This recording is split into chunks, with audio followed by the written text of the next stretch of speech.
Hello friends, how are you? I hope so તમે સૌ મજામાં હશો. આજે આપણે જે ગુજરાત ગૌણ સેવા પસંદગી મંડળ દ્વારા જે ભરતી કરવામાં આવી છે, બહુ બમ્પર ભરતી આવી છે બારે, અને સારો એવો પે સ્કેલ પણ છે, તો એના વિશે વાત કરીશું. અને મેઇનલી એમાં જે આપણી પ્રિલિમ લેવાની છે એ પ્રિલિમ એક્ઝામ વિશે આપણે ડિટેલમાં વાત કરીશું કે પ્રિલિમ એક્ઝામમાં ડિટેલમાં શું એ લોકો પૂછવાના છે.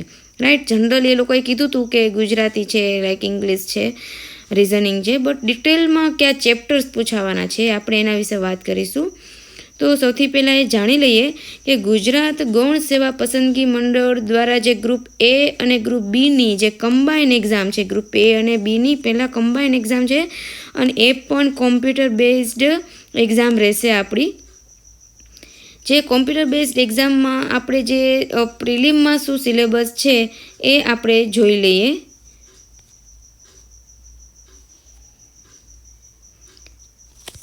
તો અહીંયા તમે જોઈ શકો છો કે સિલેબસ ગ્રુપ એ અને બીની જે કમ્બાઇન્ડ એક્ઝામ લેવાની છે એનો સિલેબસ આપેલો છે.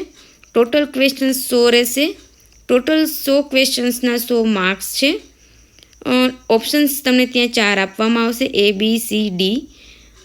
આપ સાચો ક્વેશ્ચન્સ કરો છો તો એના 1 માર્ક્સ છે. અગર આપ ત્યાં ખોટો આન્સર કરો છો તો એમની પેનલ્ટી છે, और पेनल्टीना 1/4 मार्क कपासे, यानी 0.25 છે ફોર रॉन्ग आंसर पेनल्टी છે. और language part A B and D में दिया है कि गुजराती છે અને પાર્ટ સી છે એ ઇંગ્લિશમાં છે. રાઈટ, હવે આપણે જોઈ લઈએ ડિટેલ્સમાં કે રિઝનિંગ છે. ફર્સ્ટ જે પાર્ટ છે એ રિઝનિંગ છે. તો રિઝનિંગ કેટલા માર્ક્સનું પૂછાવાનું છે? તો કે રિઝનિંગ છે એ 40 માર્કનું પૂછાવાનું છે અને 40 ક્વેશ્ચન છે, અને રિઝનિંગની લેંગ્વેજ જે છે એ ગુજરાતી રહેશે. अब રિઝનિંગમાં ચેપ્ટર ક્યાં ક્યાં રાખેલા છે? તો એ લોકોએ ફર્સ્ટ ચેપ્ટર રાખ્યું છે problem on ages, Venn diagram, visual reasonings, blood relations, arithmetic reasonings, data interpretations like charts, graph and tables and data sufficiency. Right, એટલે અહીંયા તમે જોશો તો રિઝનિંગ અને મેથ્સ છે તમને થોડું મળતું દેખાશે. રાઈટ, તો અહીંયા રિઝનિંગ છે એ 40 માર્કનું છે. એ પછી જે છે એ ક્વોન્ટિટેટિવ એપ્ટિટ્યૂડ છે, જ્યાં તમે સીધો સ્કોર કરી શકો છો. મેથ્સ છે, તો મેથ્સની અંદર કયા કયા ચેપ્ટર છે અને મેથ્સમાં ક્વેશ્ચન કેટલા છે? પહેલાં તો મેથ્સમાં તો 30 માર્ક્સનું પેપર છે અને મેથ્સની અંદર 30 ક્વેશ્ચન છે. રાઈટ, 30 માર્ક્સ છે અને 30 ક્વેશ્ચન છે, અને એમની બી લેંગ્વેજ છે એ ગુજરાતી જ રહેશે. રાઈટ, હવે ક્વોન્ટિટેટિવ એપ્ટિટ્યૂડની અંદર કયા ચેપ્ટર છે? તો કે નંબર સિસ્ટમ છે, ફિર સિમ્પ્લિફિકેશન્સ એન્ડ એલ્જેબ્રા છે, arithmetic and geometrics progression છે, એવરેજ છે, પર્સન્ટેજ છે, profit and loss, ratio and proportions, partnerships, time and work, time speed and distance, works, wages and chain rule. તો આ જે છે એ પ્રોપર મેથ્સના ચેપ્ટર છે. અહીંયા રિઝનિંગના ચેપ્ટર હતા ટોટલ 1 to 7 અને મેથ્સની અંદર છે 1 to 11. 1 to 11ની અંદરથી 30 માર્ક્સનું પૂછાશે અને રિઝનિંગની અંદર 1 to 7માંથી 40 માર્ક્સનું પૂછાશે. રાઈટ, નાવ નેક્સ્ટ હવે આપણે ઇંગ્લિશમાં જોઈએ. રિઝનિંગ અને ક્વોન્ટિટેટિવ એપ્ટિટ્યૂડ છે, એમાંથી તમે સ્કોર સારામાં સારો કરી શકો છો. હવે આપણે ઇંગ્લિશમાં જોઈએ તો ઇંગ્લિશમાં ટોટલ 1 to 12 ચેપ્ટર્સ છે, અને ક્વેશ્ચન છે તેમાંથી 15 માર્કના પૂછાવાના છે. ટોટલ 15 ક્વેશ્ચન્સ છે. રાઈટ, 1 to 12 ચેપ્ટરમાંથી 15 માર્ક્સનું પૂછાવાનું છે.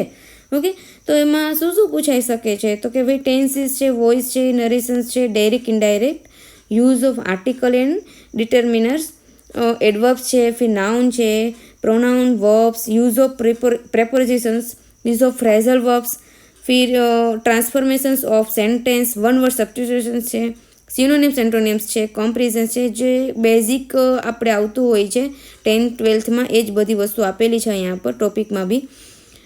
જમ્બલ વર્ડ્સ સેન્ટેન્સ છે, ફિર ટ્રાન્સફર કરવાનું છે ઇંગ્લિશ ટુ ગુજરાતી. તમને સેન્ટેન્સ આપ્યું હશે લાઈક 12thમાં આપણે પૂછાય છે, 10th 12thની એક્ઝામમાં હોય છે, તો લાઈક ધીસ એવી રીતના જ છે. ઓકે, હવે નેક્સ્ટ જે છે મેન ગુજરાતી. રાઈટ, તો સેમ છે ઇંગ્લિશમાં ભી આપને 15 માર્ક્સનું ક્વેશ્ચન છે, 15 માર્કના અને 15 ક્વેશ્ચન છે ટોટલ. અને ગુજરાતીમાં બી સેમ છે કે 15 માર્ક્સનું પૂછાવાનું છે. ગુજરાતીમાં પણ 1 to 12 ચેપ્ટર આપેલા છે, 1 થી 12 ચેપ્ટર ગુજરાતીમાં પણ છે. હવે ગુજરાતીમાં શું છે, ગુજરાતીમાં લેંગ્વેજ રહેશે ગુજરાતી, રાઈટ. એમાં આપણે ઇંગ્લિશ કન્વર્ટ કરીને નહીં આપે. ઇંગ્લિશમાં ઇંગ્લિશ જ લેંગ્વેજ રહેશે, ઇંગ્લિશમાં આપણે ગુજરાતી કન્વર્ટ કરીને ટ્રાન્સલેશન્સ કરીને નહીં આપે, રાઈટ. ઓકે, હવે ગુજરાતીની અંદર શું છે તો કે જોઈએ ભાઈ રૂઢિપ્રયોગનો અર્થ અને પ્રયોગ, કહેવતોનો અર્થ, સમાસોનો વિગ્રહ અને તેની ઓળખ, સમાનાર્થી અને વિરુદ્ધાર્થી શબ્દો, શબ્દ સમૂહ માટે એક શબ્દ, વાક્ય પરિવર્તન, સંધિ, જોડો કે છોડો, જોડણી સુધી, લેખન સુધી, ભાષા સુધી, ગદ્ય સમીક્ષા, અર્થગ્રહણ, ગુજરાતી અને અંગ્રેજી ભાષાંતર. તો આ ટોટલ જે સિલેબસ છે 100 માર્ક્સનું, એ ટોટલી ચેપ્ટર વાઇઝ મેં અહીંયા તમને પ્રિલિમરી એક્ઝામમાં શું પૂછાશે એમનો છે. ગ્રુપ એ અને બી બંને માટે કમ્બાઇન્ડ સિલેબસ છે. અને આ સિલેબસ જે છે એ માત્ર ને માત્ર પ્રિલિમરી એક્ઝામ માટે છે, જે સ્ક્રીનિંગ ટેસ્ટ આપણી લેવામાં આવશે એના માટે છે. આમના કોઈ માર્ક્સ છે એ મેઇન્સ માટે કાઉન્ટ થતા નથી, એ તમને ખબર જ હશે. અને ના ખબર હોય તો હવે તમને ખબર પડી ગઈ હશે, રાઈટ.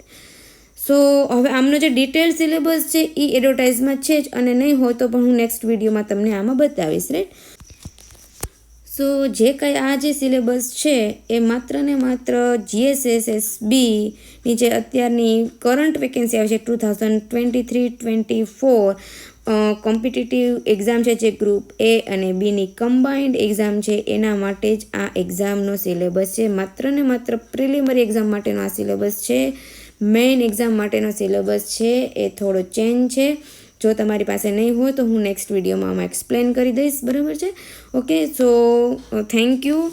અને આપણે આ વિડીયો ગમ્યો છે તો પ્લીઝ લાઇક કરજો, શેર કરજો અને સબસ્ક્રાઈબ કરજો.